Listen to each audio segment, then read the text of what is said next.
Well,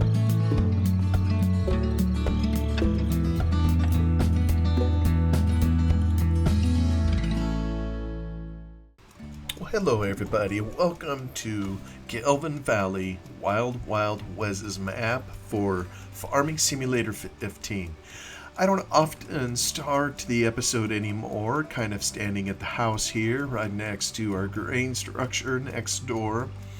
But I need to purchase something here. This one will start off a little bit different. I've had the last episode talked about Antique Powerland, and this one probably will too, till I finish that topic. But I wanted to share a mod that I've been working on, and I know I've mentioned it before. Let me hop in here real quick. I am horribly in debt. This is for demonstration purposes only. Oops. But I am going to rent myself a bulldozer, and we will just rent it for an hour. It'll let me take the hit here, and let me hop over to it. Here we go. Look at our nice dozer. I think it maybe it has more than a few errors in it. Yeah, it's got some other fill types that we don't have here. Kind of an interesting mod all in its own right. And, I admire the skill of anybody who's able to put together a mod such as this. But one of the things I have done with it, and again, I'm not going to get into a huge amount of detail here, but I've been working on a script for it. And here's the thing. You look off in the distance, you see the trees and the various foliage. Here's some brush kind of along the road over here. And I know I've mentioned a time or two in here that I would like to create briars. And, we call them briars. I think the technical term in the area where we live, they're called the Himalayan blackberry or something like that, bramble. It's an invasive species, so it isn't even supposed to be here. I haven't a clue who brought them here. And, I have learned, I'm not even sure where they're native to. All I know is we have them all over the place, and in an area of the world, where we get a fair amount of rain in the winter, these things just drink up the water like everything, and so they flourish here. And they're we call them briars because they have thorns, and sometimes some may call them sticker or whatever, but at least they do give berries in the fall or late summer, fall. So there is that, and maybe just to show kind of what they look like. And these I've always wanted to create kind of in the game here. Let me hop out and show you what I'm talking about. Okay, this is kind of what they look like here. It's really easy to find them on the internet. The Himalayan blackberry, kind of an oval-shaped leaf, if you will. And then, I don't know if I can zoom in here. This is just loaded with thorns. You would never want to walk through here. This is probably overhead height. Probably a normal person would come up to out here, depending on if this is a ground. So they go over your head, they just totally take over an area, and it's some wicked hard work to get them out of the area. And so one of the ideas I've had for a mod is having these grow in a map, or at least having them present as a type of decorative foliage, if you will, and then having some options for the player on dealing with them.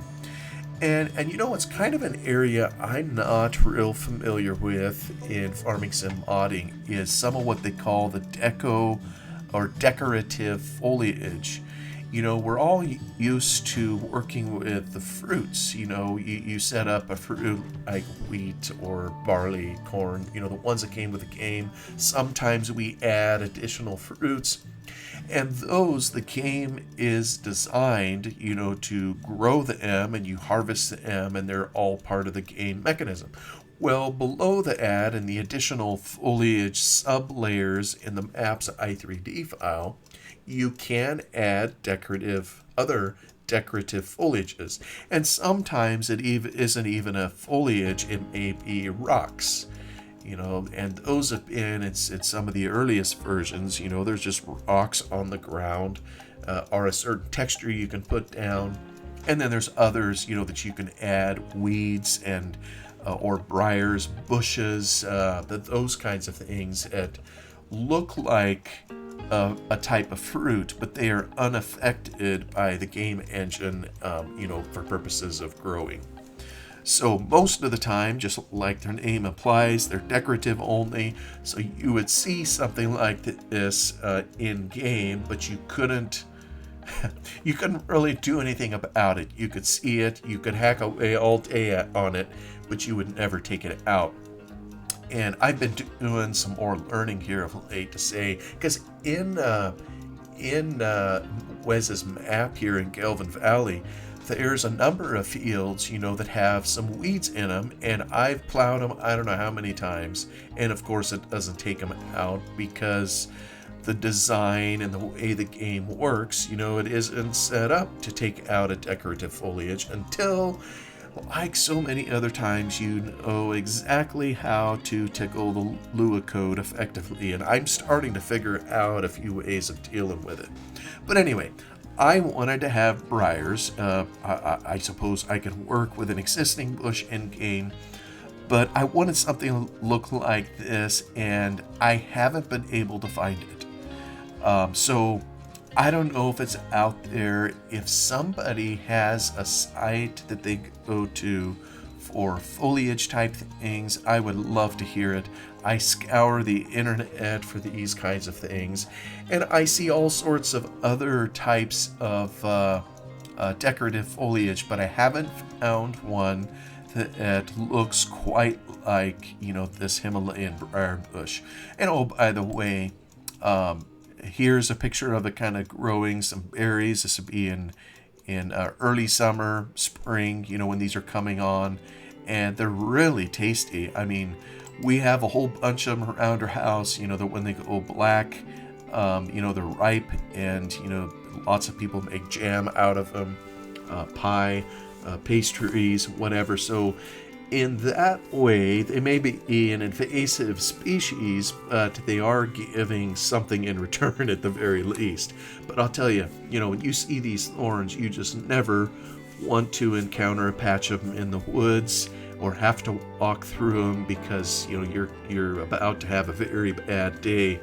And the trouble is, they tend to just take over, and if you don't do something with them, they grow larger and larger, and until they just kind of cover the whole ground. But be all that as it may be, I wanted to have something in game be, and here's the idea that I had. There would be a way for some of these foliages, maybe I'll just get out of here real quick and go over to the edge, where we look at some of this. The closest maybe that we have to a briar patch, let me turn my light on, would be like this here. And I don't know what this is. Actually, maybe there's two different kinds here. Some kind of bush. Here's another kind. These leaves.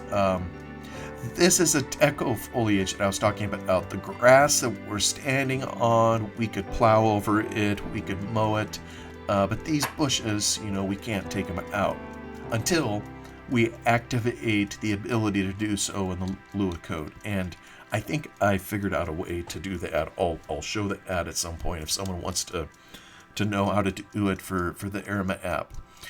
But this still doesn't look like briars, but I wanted something similar. And the idea I had is, I can figure out a way in the Lua code, harnessing the power of the game engine, that where the plow and the cultivator can take these out. The add part isn't hard. Well, I mean, it's all in the fine art of knowing where to tickle the code, right? And figuring the add out is the hard part. But I think I finally figured something out where you could run the plow through here and make these bushes permanently disappear. Because that's the other thing. Sometimes there are properties built into the map where they're always going to be there and you can't alter them through gameplay. And if you could, that doesn't mean that they will stay that way, when you save the game. For example, I could figure out a way, if you see those power lines, where you could take out a power line and delete it. The trouble is, it's one of those embedded objects that the next time you load up the map, those power lines are going to be right back. So that's kind of what I mean. Having a permanent way, where if it's briars or a bush or whatever, you can take them out. So, and maybe you can see a little bit across the way, kind of the different color over here. I found something that had some colors, and it isn't the briars per se, but I don't know. Maybe they'll work. It's kind of, you almost got to look at them at a distance. And what the game does with it is just kind of terrible. I maybe should show the picture of them. Maybe up close it isn't too bad. The colors aren't so bad as you look at it here. So definitely not briars. I'm not even sure what the name of the bush is. But I took the texture and put it in the game. I set it up as a foliage multi-layer. So now I have them here, and just for demonstration purposes, I went ahead and planted them on the roadway here. So, and obviously I'm going to scrub this out of the map. But the thing I wanted to have was foliage that and I started to talk about over there. You can figure out a way to take it out with the plow, but to me that's too easy. In real life, you probably wouldn't come through here with the plow and take this out. No, the first thing you might do would be to bring a mower in here, a big old bush hog mower, or maybe you would bring a dozer in and start pushing them out. So I wanted to add an extra step. So this here is not coded so that the plow will take it out. What I put on the dozer was a script that takes it out. So the first thing the player has to do is flatten that with the dozer. And then once it's flattened, it'll then you can plow the flattened part out. So let me just show you here real quick kind of how this works. Let me fire this bad boy up. Get it turned around.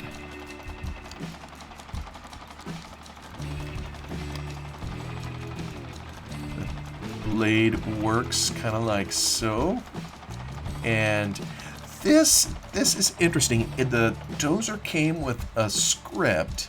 And I don't understand the language. I don't know what language that is. Is that French, where it says activer terra assessment.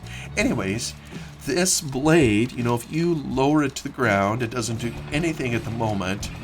But there's another way where if you activate it and put it, whoops. I'm not sure why I hear that. Is this popping errors? Anyways, now if you put it down, it's going to leave a plow texture, which is kind of cool.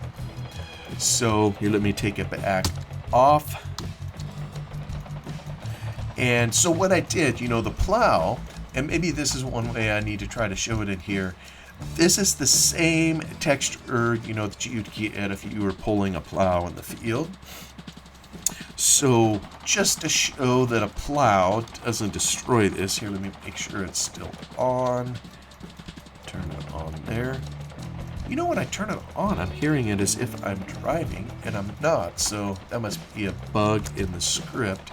Alright, so I'm plowing here, but what you'll see is it doesn't topple the foliage. So what I want to do is drop the blade when it isn't, plowing. So let me just see here if I go over here now and see if I can knock this down.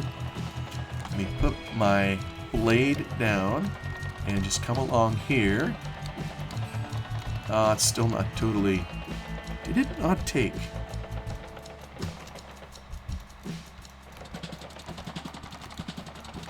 There we go. Okay.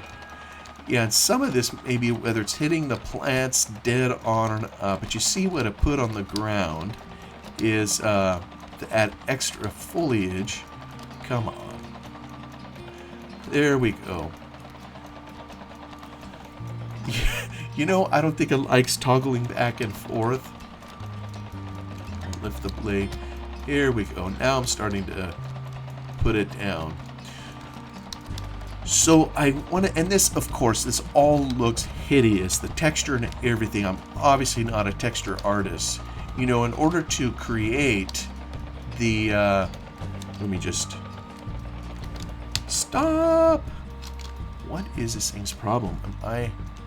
Yeah, see, this mod leaves a few things to be desired, but here's the foliage it's putting on the ground to resemble what it would look like if you chop this down. And you know, you can kind of see, if I hold it at the right angle, do you see it looks like chopped straw kind of in this texture here? And that's the script that I'm using to harness the power of this. I added another chopped straw texture, if you will, that shows this. So I mean, I had to write some things in that script, create a foliage for the ground, but it doesn't look right. I realize it looks hideous. So let me come up here and I'll try to knock down just a little bit more of it. And see, the ground is uneven here, so I wonder if that's some of the problem I'm having, is it can't detect if the blade is fully on the ground.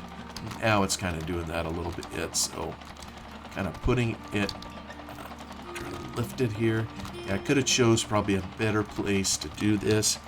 But anyway, if the player would be forced to knock down the briars, if you will, such as they are, and then if, let me turn this back on, activate, this shows in the plow part. So let me see if I can now plow the material out of existence. And what you'll see is the briars that were knocked down are disappearing as I bring the plow coming through. And the plow, of course, is just right now on the dozer, modifying the soil, just like a standard plow would. So even though it doesn't look very nice, admittedly, it is at least doing what I'd hoped for it to do as to how I designed the script.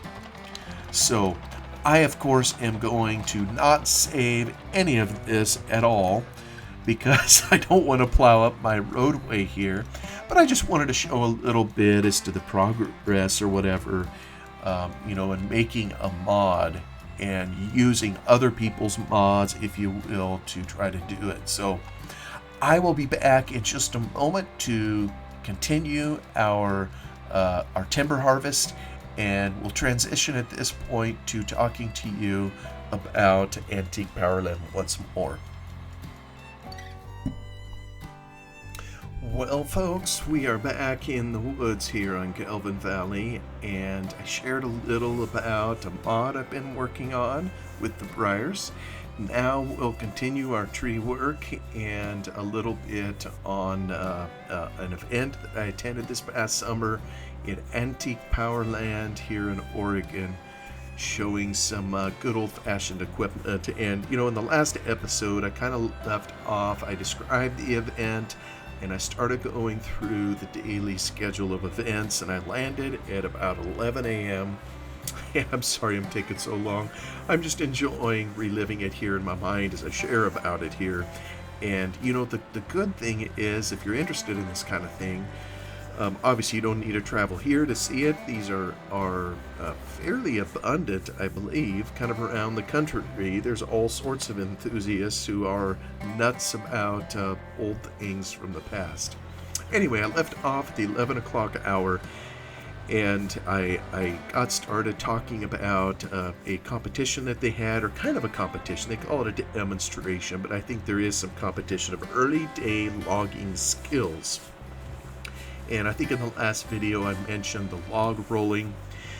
There were other activities that they had, and some of these, I don't know how connected they are to the practice of logging in the past or current day for that matter. Some of them are. One of them that I remember seeing this particular Saturday I was out there, they would have the guys stand on a log of wood, and they would proceed to take these razor sharp axes and try to chop through them as fast as they could until they were able to break through. And these things were just razor sharp, and it's a wonder, here they're swinging it over their head, down in between their legs, between their feet, on what they're standing on. And it takes a lot of good balance, takes good aim, and a sharp axe, because they were really making the wood, not just wood chips, these were massive pieces of wood that they were clipping off of there.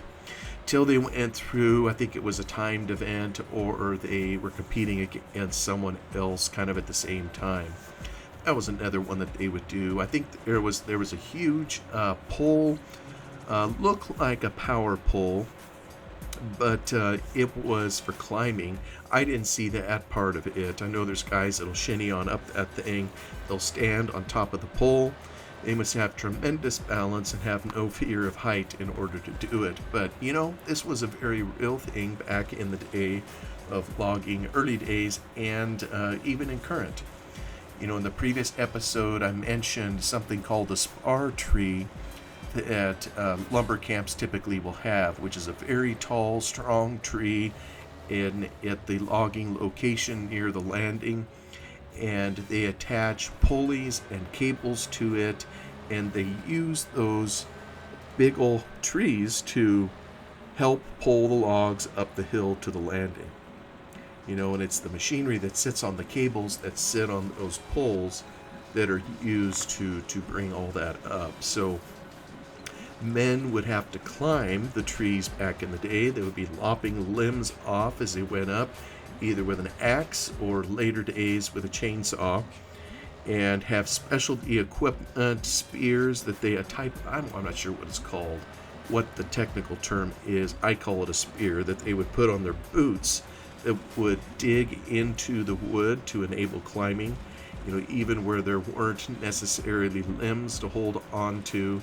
They would have a leather strap that would kind of wrap around themselves and around the tree that they would manually move up and down to help them climb. And some of these guys got really, really good at it too. You could watch them, and it was almost as if they'd be sprinting up the trees. And I'm sure you can probably find videos on YouTube of some of those demonstrations. But in the old days, very practical purpose, they take limbs off, smoothing it off till they got up to the height that they wanted, and then they would proceed to cut out to the top of the tree. Sometimes I've heard of that. I know with my grandfather, when he was logging back in the day, he also dealt with spar trees, and he would sometimes take the top out with dynamite, which adds an extra level of danger, to string dynamite around the tree up top. But at least, it's also dangerous to sit there and chop the top of the tree out, or to cut it off with a saw. There's dangers there because it could fall on the person doing it. So sometimes with the dynamite, you would run a string of dynamite around the top of the tree where you wanted to cut it off, set a fuse, and you got your butt down off the tree, hopefully with enough time to get away before the blast went off. And maybe they went up there and trimmed the top off, but then they also would have to haul heavy pulleys and other equipment to the top of those poles, to get all the lines set up so that they could log with them, either down the slope or putting things there so they can lift the logs, at least an end of them, off the ground to be able to put them on the trucks or sledges or however they were hauling those trees. So that's maybe the reason that they have a pole, and that it's part of the logging skills demonstration, is because it also had a practical purpose. Other competitions you maybe would see, I almost think they call it springboard cutting. I didn't see it here, but it's where they set a log up kind of with a little height. I don't know how thick the log is, but maybe at least a foot or more in diameter, setting it perpendicular, somehow hold it up.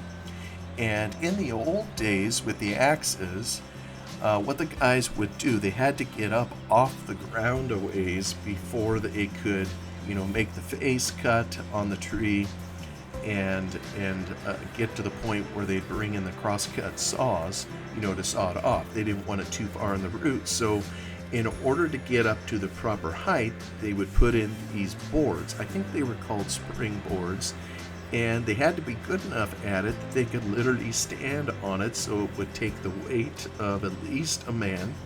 And we're talking standing on a 2x4, and sometimes they went up at least one, sometimes two heights of a man to get off the ground. So you're up a little ways on this board that you're trusting your life with, because as you get on this board, you're going to be swinging the axe as hard as you can, so you need to have firm footing under you. So picture this from the ground, chopping at the side of a tree to make a notch just big enough to hold basically something the size of a 2x4, jamming it into the notch, and then pulling yourself up on that board to continue cutting in the tree, or putting in another notch for another board to pull yourself up higher, just so you can get down to the business, of cutting the tree.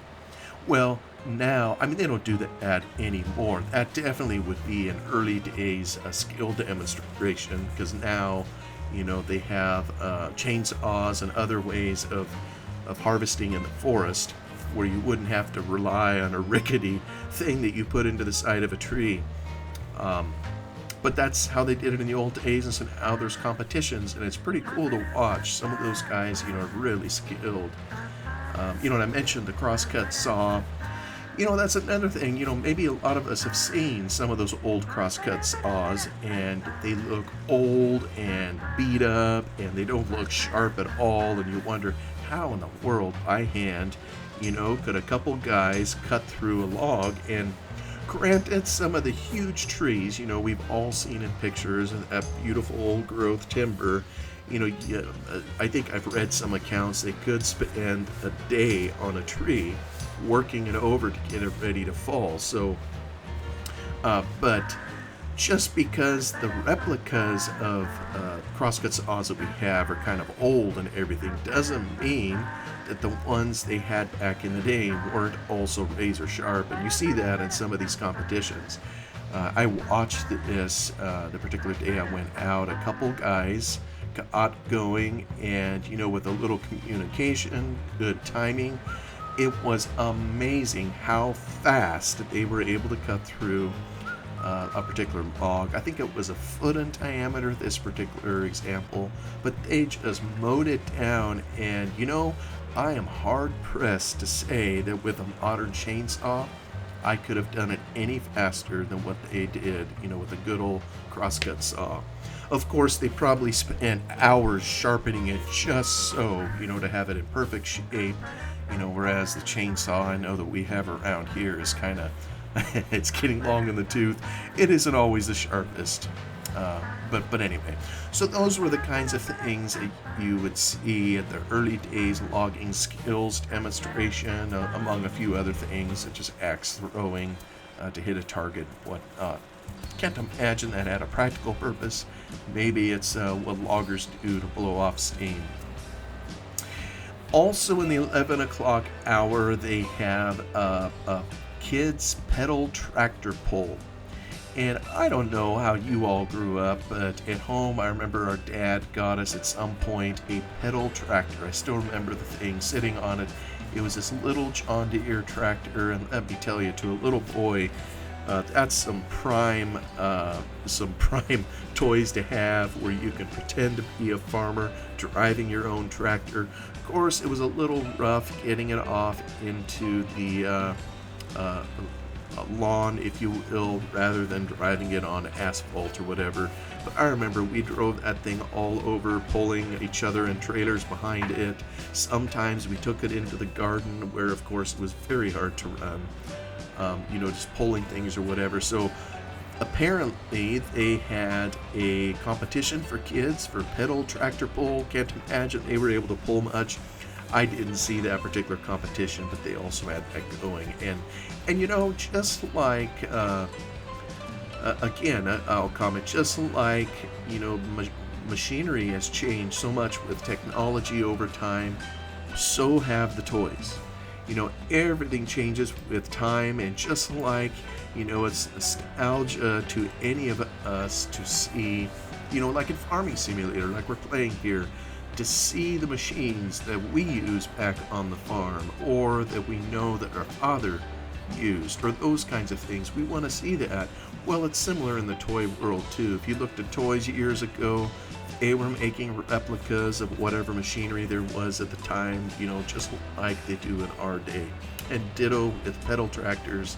I think there's a whole market for enthusiasts of toys. And by the way, there was a booth that I remember seeing as I was walking around this Antique Powerland that had vintage toys. And it was just so cool to see all these old tractors and trucks and combines that were vintage, that I've never seen. But some of these toys were in mint condition, like they had never been actually used by a kid.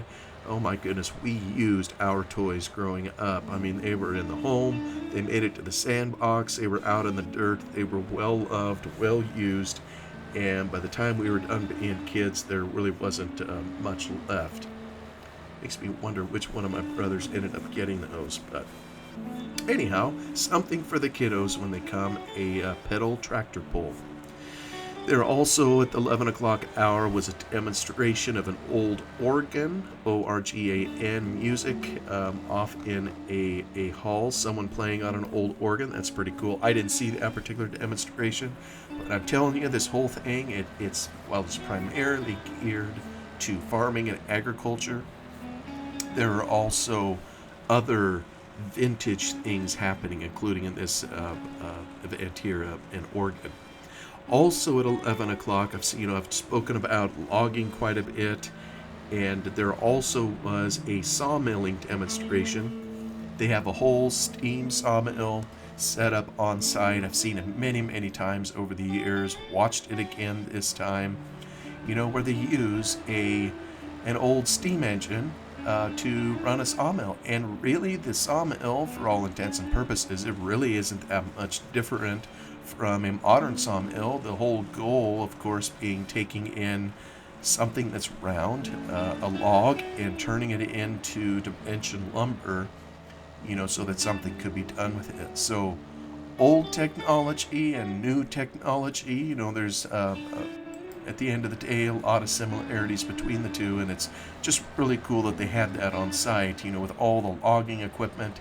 And boy, I just wonder this is a place where there's an army of volunteers making all this happen. That's the only thing I can think of. Someone had to haul in all these logs, hauled from somewhere, just so they could be used in these demonstrations multiple times, at this particular event. Well, that all brings us, of course, to high noon, and at the 12 o'clock p.m., there's what they call the noon whistle, and it just says the location is throughout the park. I don't know if everybody's watches were synchronized or just what the deal was. All I know is come high noon, brother, you heard whistles. And I believe it's probably just from the steam engines, all those steamers sitting around there that had a head of steam built up. One way to get the steam out or to take the pressure down, of course, is to release it through the whistle. And so there was quite a racket at high noon to let everybody know it was time to knock off and go get a little bit of lunch. And of course, there were many places to have lunch around this area, many vendors that came in to sell food. Well, alas, I'm at the end of this video already, so we'll have to talk about this another time. Thank you so much for watching.